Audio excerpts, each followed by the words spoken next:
It's about capturing the beauty of nature.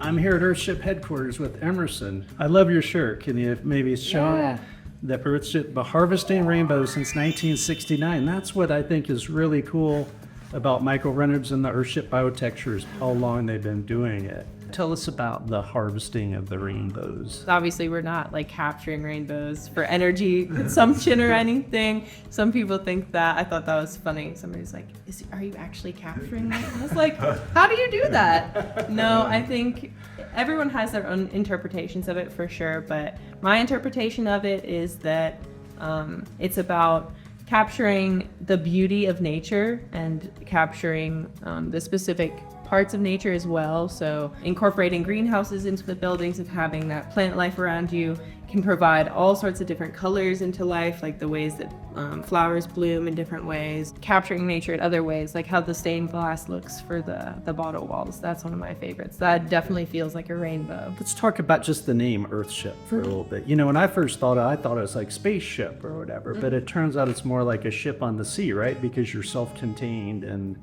Right, so it's definitely sort of both, because also when you're in space, you have to be fully self-contained as well.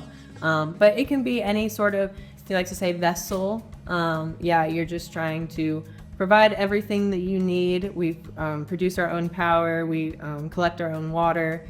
With the greenhouses attached to each building, you can produce your own food. And with that water collection, we're also reusing the water multiple times throughout the building. So we're trying to use the resources that the planet provides the most efficient way possible as well.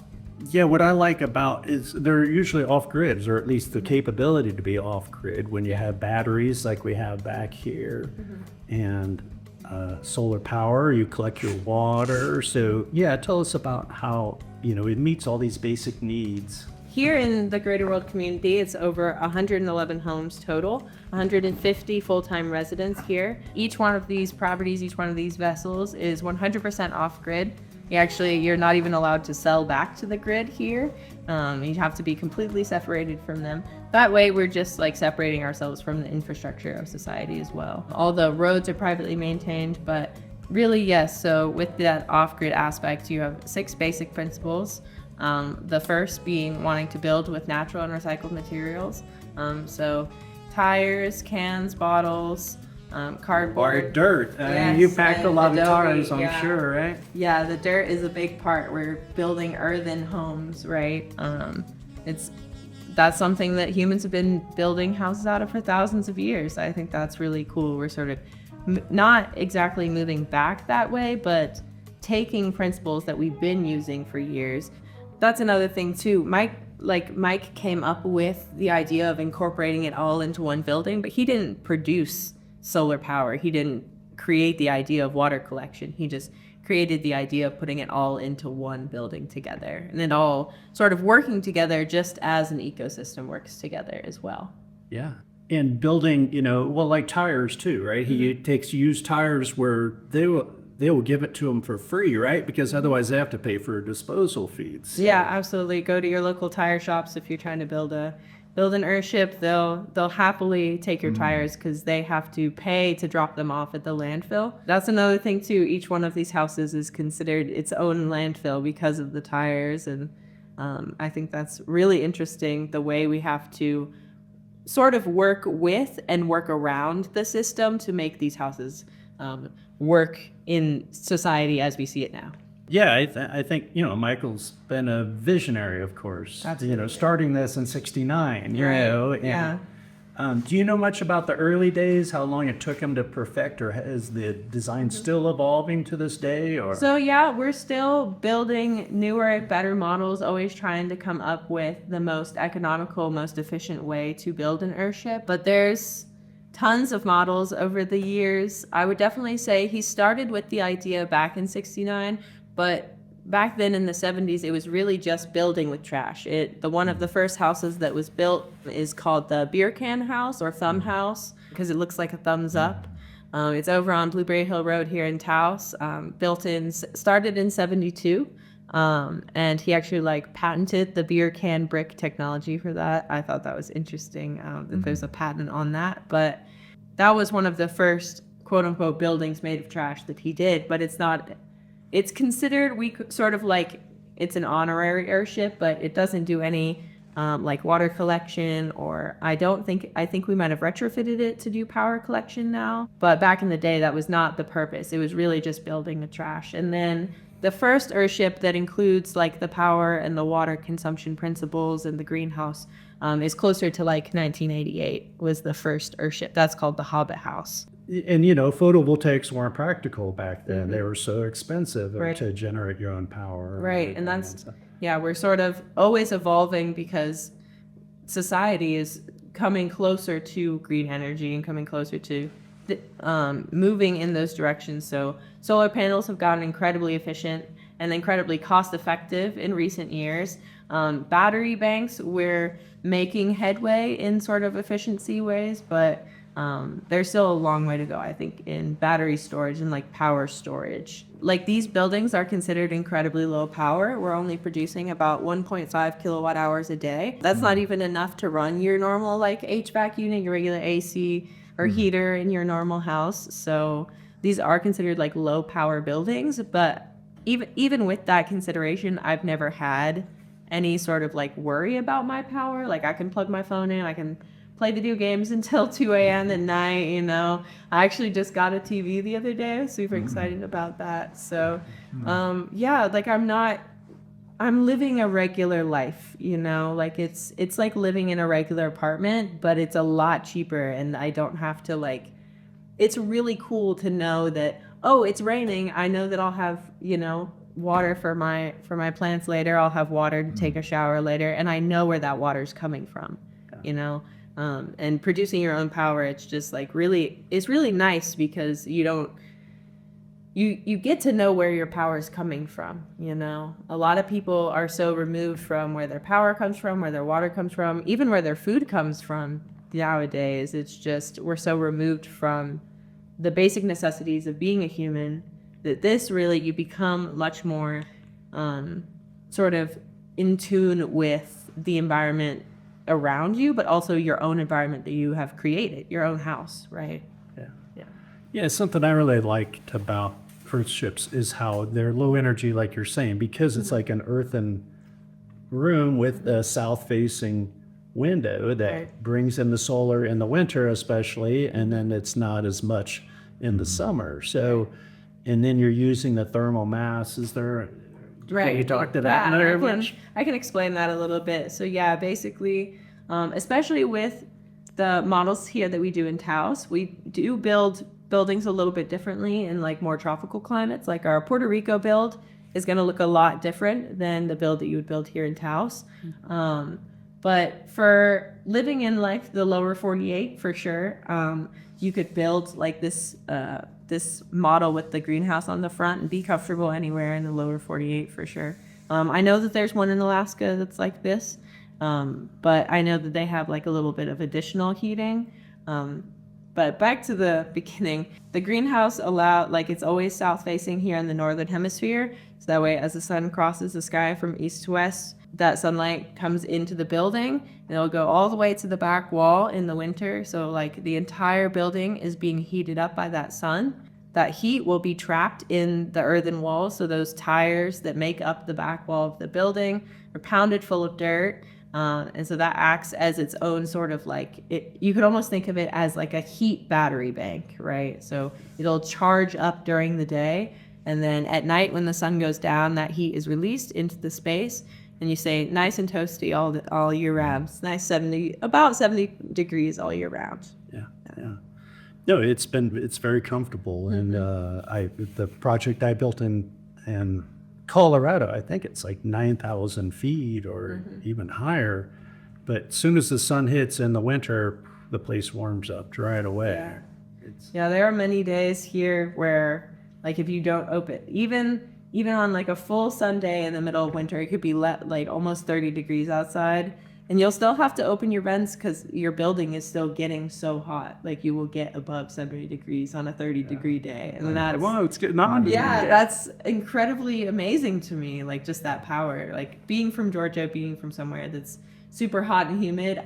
You could not convince me when I first got here that I could live without my ceiling fan. I just need that sort of circulation, you know, so the air doesn't feel so stagnant, but it feels amazing in these buildings, truly. I think that's a real testament to the plants as well, is the air quality that they help bring to the building. Yeah.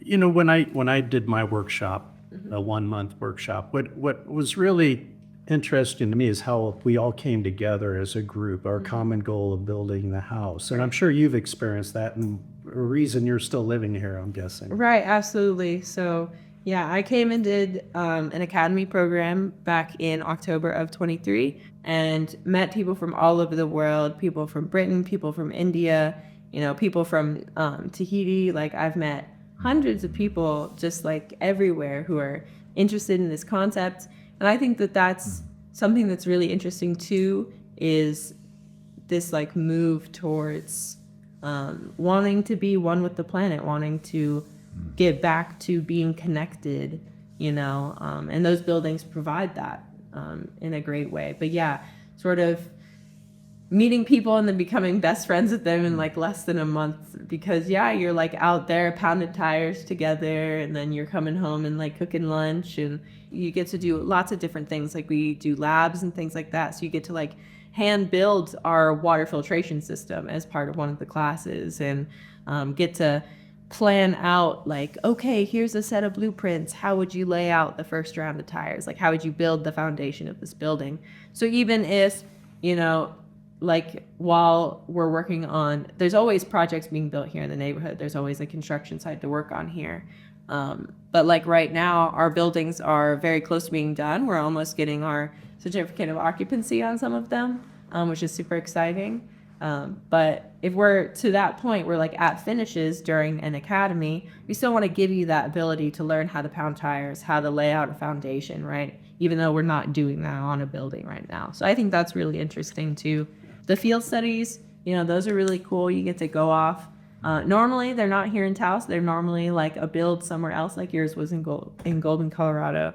I did one out in Flagstaff. That was my field study. That was super cool. That's really cool because you get to like go out and camp. And that's another sort of bonding experience, getting to camp out in the woods with everyone while you build a house. Yeah. Yeah, a bear got into some of the people camping there. Yeah, Ripped into their tent and took their food. Yeah, somebody's gonna scream because they saw a snake. You know, you gotta find who's the snake wrangler of the group that month, stuff like that. Yeah, it's really, it's a community building aspect, but I think that also is just part of. I think that's part of the point almost. Like it is, you are building a house, you're building a vessel for people to live in, right? So in that sense, you would want to build a community around building that house, right? You wanna know who your neighbors are while you're settling in. And I think that's a really interesting sort of experience that you get to have with the Earthship, right? Like if you're building a regular conventional home, you don't have the urge to go meet everybody at every single tire shop in town to see if you can get their tires. You're not gonna go around to every restaurant, because like here in Taos, Taos County proper does not have a recycling center. So we have sort of become a recycling center in a sense. Restaurants and bars and anyone in town who is producing glass bottles or cans are welcome to like ask us if we can go pick them up, and they're welcome to drop them off here. So that adds another layer of like, we're building community, we're meeting people because we're looking for these materials, right? Like you wouldn't be doing that in a conventional home. So I think that's really interesting too, that aspect of Earthships. Yeah. And another big aspect is your educational aspect. Here we are in your classroom. It looks kind of like church here. You know, all the pews. Yeah, the pews were donated. Really cheap way to house a lot of people, I think. But yeah, you just have regular classes here. I mean, how often are there classes of people here? So we normally do probably around 5 or 6 academies a year. They're 4-week-long programs. So you'll come at the beginning of the month and stay to the end of the month. And how that runs is in the mornings from 9 o'clock until like 12:30 in the afternoon. We'll be doing like a lecture portion in here. Normally 2 different classes during the day. And they're taught by experts here in Taos. So some of your classes are taught by Michael Reynolds himself. But most of them are taught by our crew members on construction crew who like have experience building the homes. We also have people sort of like on the financial side of things, like people who've dealt with financing and permitting these homes that can teach you the best ways to go about asking your permit office about their policies and things like that, and general building code and things. We also have like a little section of like the history of Earthships and like how you could build different models and things like that as well. Yeah. Yeah, I think that's one of the strengths of Michael Reynolds too, is that he's adapted the design for tropical climates, like you mentioned earlier, or hot or dry or wet. Right. And you do different things. But yeah, why don't you tell us a little more about Michael Reynolds? He's still going strong, huh? Yeah, absolutely. He's still kicking. He called me at 8 a.m. yesterday. He's always busy. Yeah, it's like the workday doesn't start till 9, I thought. It's okay though. But no, it's really interesting getting to work with him too, getting to actually like be that close with the founder of Earthships. Like he has so much expertise and so much knowledge about these buildings and about like where they could go, what kind of things you could do, because sure, like there's over 100 houses here in Taos. In this neighborhood alone, he's established 3 neighborhoods here in Taos. But there's hundreds, almost thousands of Earthships around the world that he's also worked on. He's been to over 40 countries to build these things. So also getting to see the life that he, like just getting to like sit down and listen to his stories about like, oh yeah, we were down in Haiti and, this happened and things like that. So getting to hear like, the heyday stories of Earthship too is honestly really interesting. And I hope that we're like still continuing to make those memories, like still, one day hopefully he'll be like talking about me like that, One of the things about Earthships is how economical they are, at least after it's built, because you're off grid, you're collecting your own water, you don't have water bills, you don't have utility bills. Now with Starlink, you can have great internet.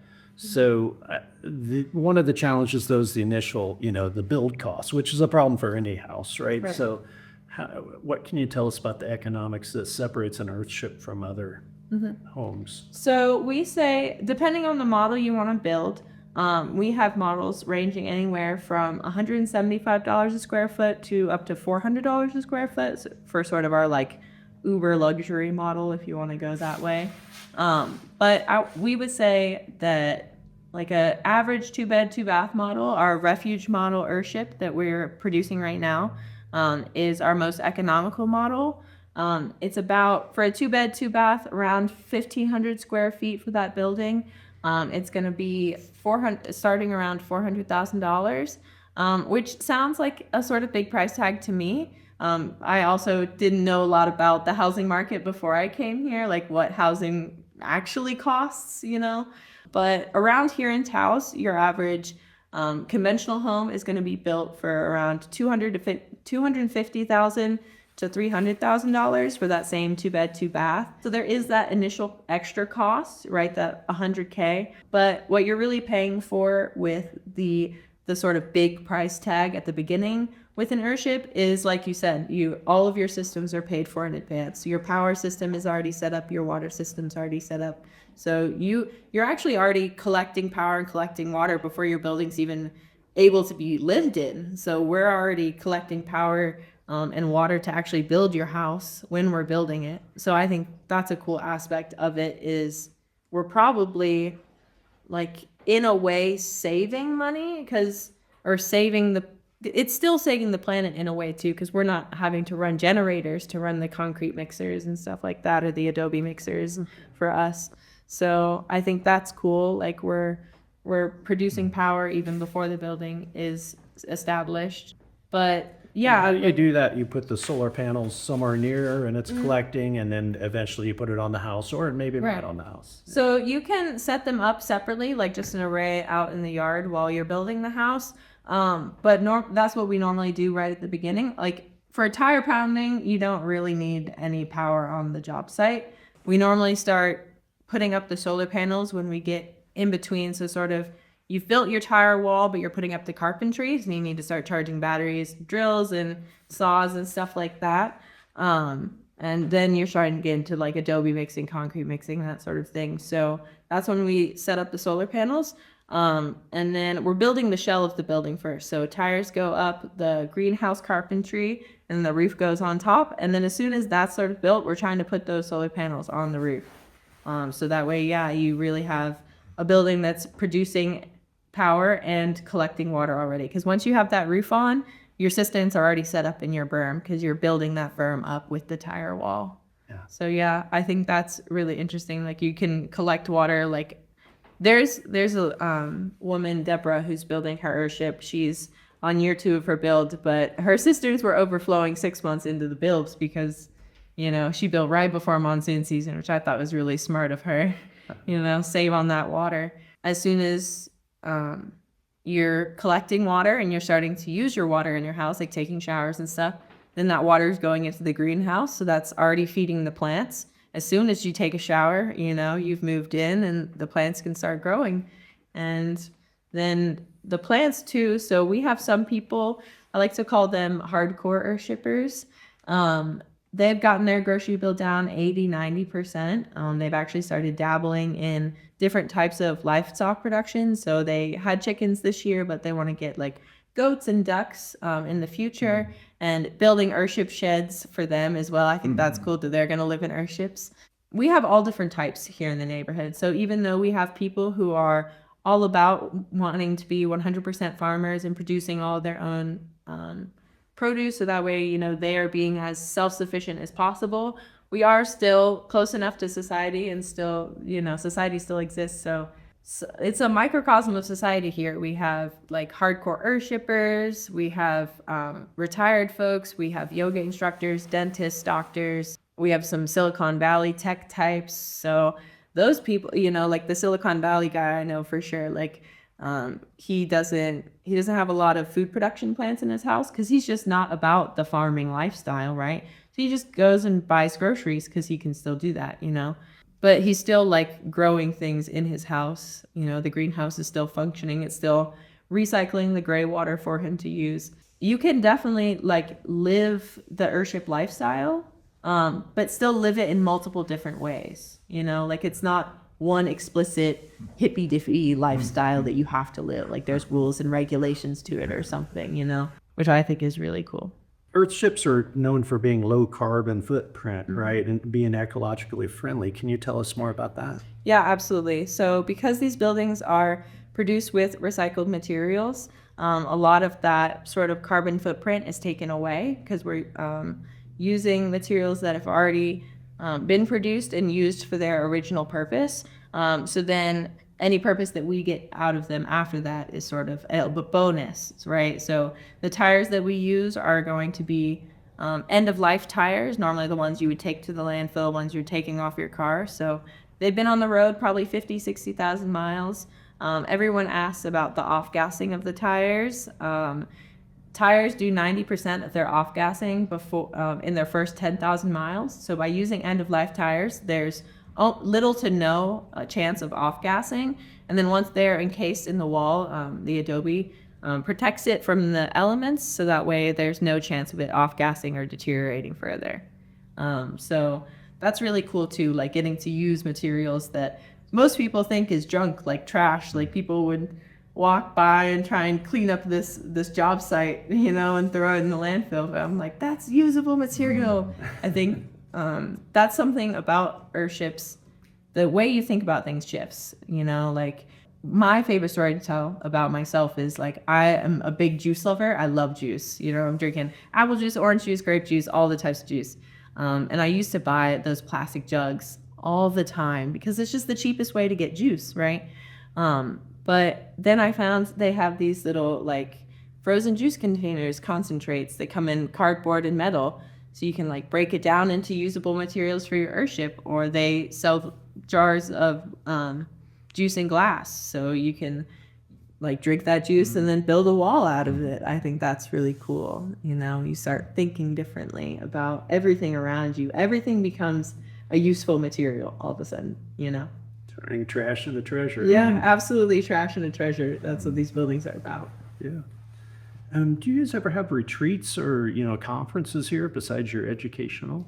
I know that we do seminars, so that's like sort of a weekend program, Saturday, Sunday. You're welcome to come down, and you'll be learning lecture portion style from Mike himself. He'll be teaching in the mornings and the afternoons, and then you'll even get to go around our campus a little bit and check out some of the rental buildings that we do. So some of our buildings we've built the models just to experiment with, to see, does this model work efficiently? Should we continue to build this building? And if nobody's interested in like buying that building off of us, like moving in there, recently we've been turning them into like Airbnb nightly rentals. So you're welcome to actually come and experience an Earthship for just a few nights, see if that lifestyle is just for you or not. I think most people are absolutely blown away with our nightly rental options. I think that's why it's a big part of, we tour them around for all of our students. You get to see the different models and get to experience what Earthship has to offer. Yeah.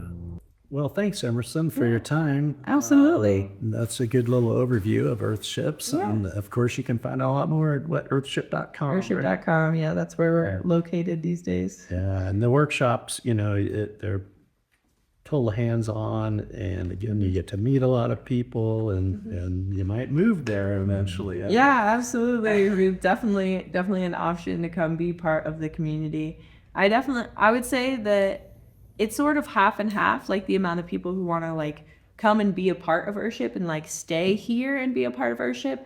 There's also a lot of people, and I think that it's the way that we have made the academy and made the student programs is, it's also really cool. You get to like come here for a month and experience this neighborhood and the community that exists, but then you can go off, and we encourage you to go off and start other Earthship communities, or just go off and build your own Earthship, or take these principles, and you don't have to follow all 6 parts. You don't have to do water collection and power collection and everything. You can have just simply an Earthship inspired building. You could retrofit a conventional home to just have a greenhouse on it, so that way you save a little bit on your heating costs in the winter. I think that's really what this is about, is sort of pushing people to think outside the box and to come up with new ideas, do things better for the planet and for our environment and for the people who live here as well, because that's what it boils down to. Is this is for the planet, to be one with the planet, but it's really kind of selfishly for us too. This is just so that we can survive,